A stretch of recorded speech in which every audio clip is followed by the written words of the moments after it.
Hey guys, thank you for coming back to my channel. So today we're doing a press-on design and I hope you guys enjoy.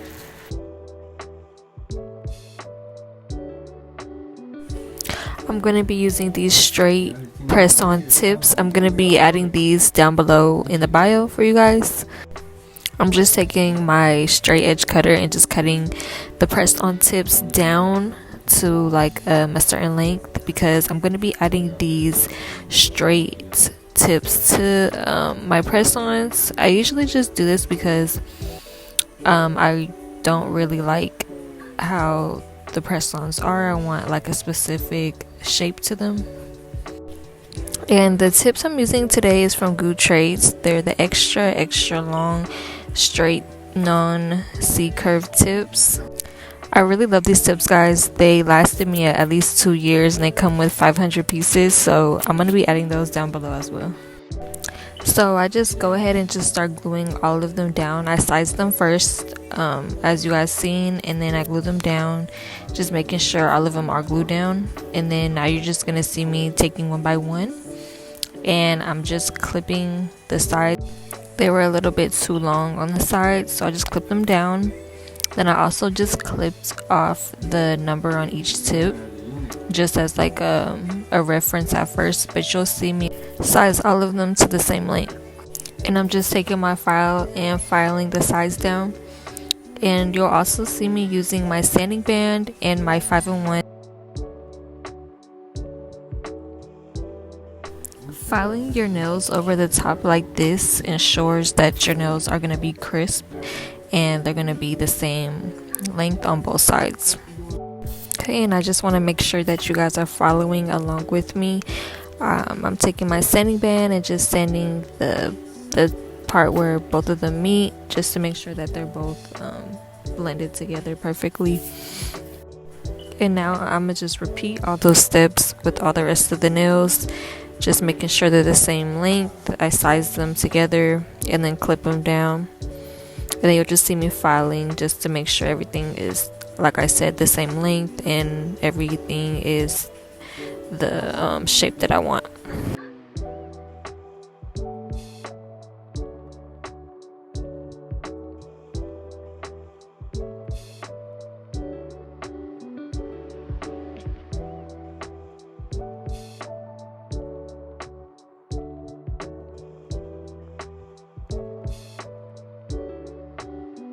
And now I'm just placing back on their little stands.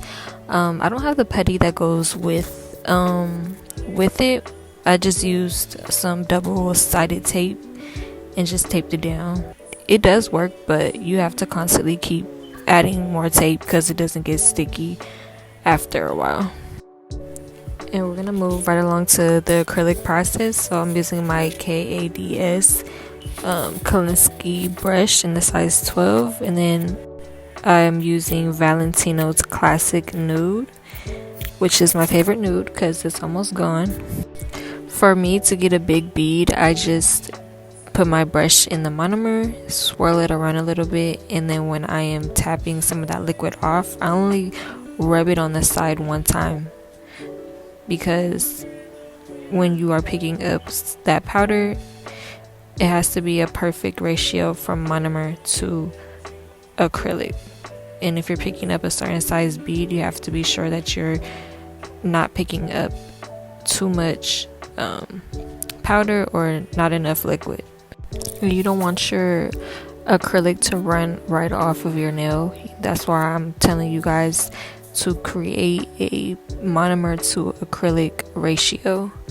If you have to practice and just figure out a method for you. And everybody has a different method when they do monomer to acrylic ratio. I've seen a lot of people do different things, so that's what I'm saying. Like, whatever works best for you is gonna work best for you. Just keep doing it. Okay, so the first bead that I do is a large bead, and then the second bead I do is a medium bead, and the cuticle bead is a medium bead as well. I just go ahead and push that acrylic up in the cuticles. I don't flood the cuticles. This is the same thing as if you're doing this on a regular client.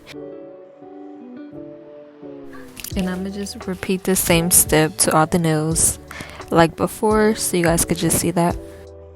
So when you're moving the acrylic to the bottom of the nail, what you're gonna do is tapping motions and making sure that the top is blended, and then you're going to push the cuticle bead down using the body of your brush. And you can also see that I'm moving from one direction to the next, so I'm moving from the right to the left and the left to the right, so that everything gets the acrylic. And if you guys want to cut down on time when doing nails or like your client's nails, place bigger beads. Learn a method to use bigger and less beads so your time can go by faster.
So moving on to the next part, once the acrylic is dry, you're going to take one by one off and you're just going to file it down and just make sure all the bumps are gone.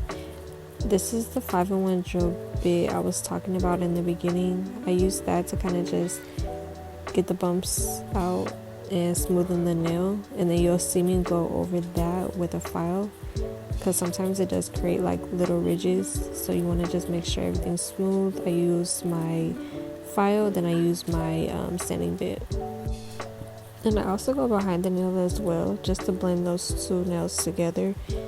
I just think that it looks better and it probably feels better for the client. And you guys will just see me alternate between these three: my file, my sanding band, and then my 5-in-1 drill bit. And you can find all these in you can find all these on Amazon. I might add them down below, but if not, you guys can find these on Amazon. And when I'm using my drill, I usually have the speed between 3,000 and 5,000, just because it's not too fast, but it just makes it fast enough for me to work with.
Once I have all of them smooth and to my liking, I spray them with alcohol, and then I just scrub them down with a little scrub brush, and just to get off all that lint and dust so it's not in the way when I'm applying my gel polish or any designs that I want to have for these press-ons.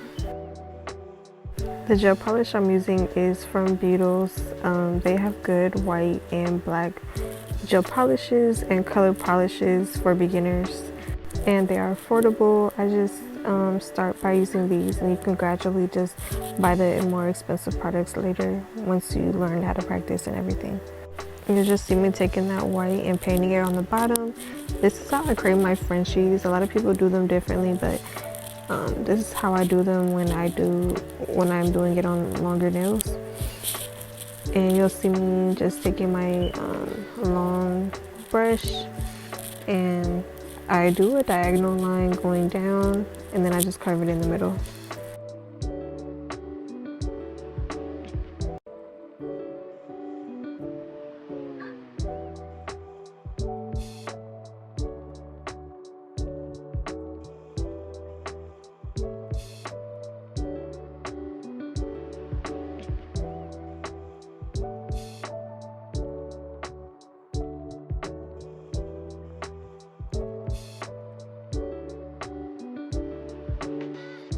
And then for this design, I'm using this glitter polish. I can't remember the brand on this one, but I used it on the pinky, and then I also am using it on the other finger. It's an ombre. It's supposed to be the nude and then like ombre glitter. So after I paint the pinky, you're just gonna see me do like half of the other nail, the glitter. You'll see me kind of doing it, but like ombreing it a little bit.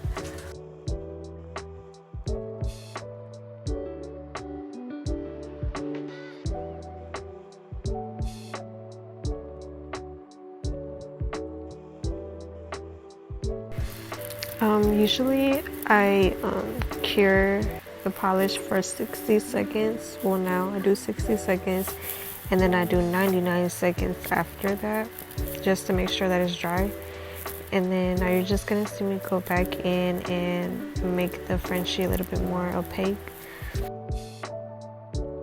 And also I do very thin coats of polish just so it's not thick. You want to make sure that you're doing very, very, very thin coats.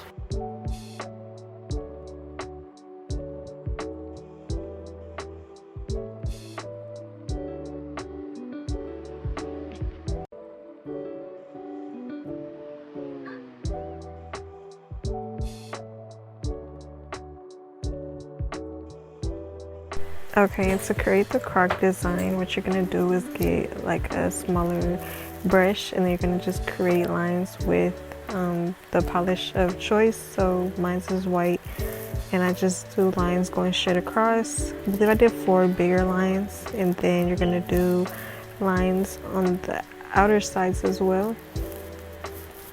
Just going all the way down, and make sure that once you're finished, you do not cure it. You go in and you're just gonna see me do it when I do it.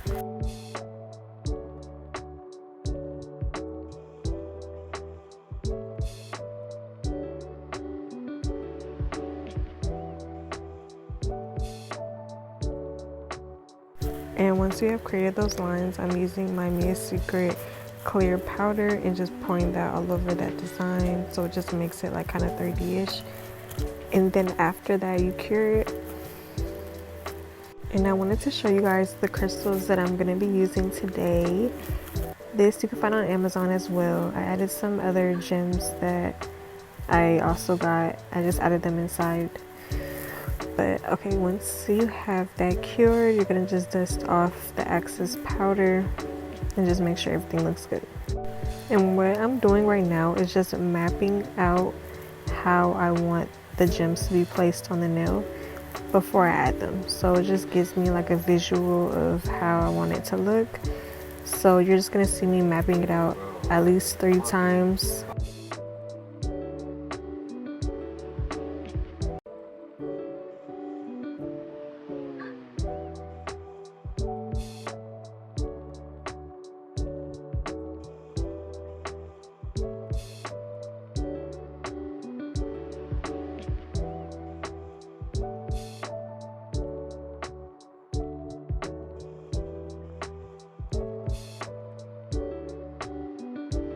So I'm adding this gem glue that I absolutely love and leaves my gems on forever. But I added this in another video. I think the brand is called Acrylic or something like that. but it's honestly the best gem glue that there is out there. And I just place it on the nail, and then I just get like a brush and just brush the glue all over the nail. And you guys just see me placing all those gems in order how I have it. It just makes it a little bit more organized and better when I'm placing my gems.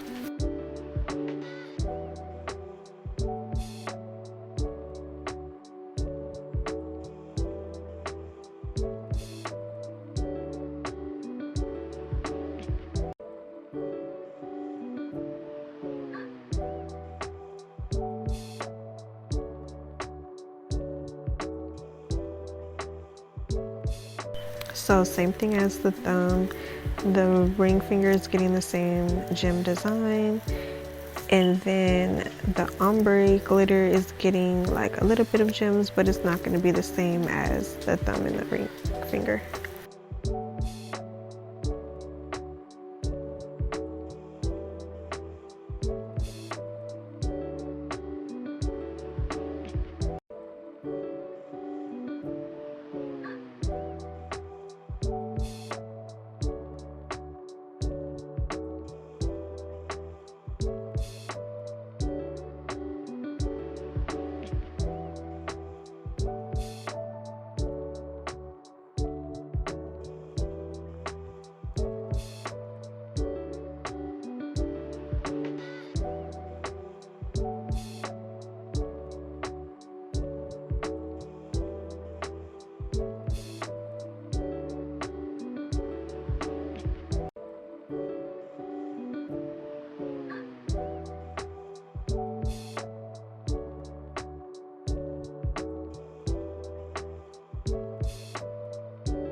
So I'm curing that, and then the top coat I'm using is by IBD gel. It's called Intense Seal. This gel is really good, and I'm just applying that all over the nails. And when I apply it around the gemstones, you'll see me just going around. Don't apply it on top, just apply it around.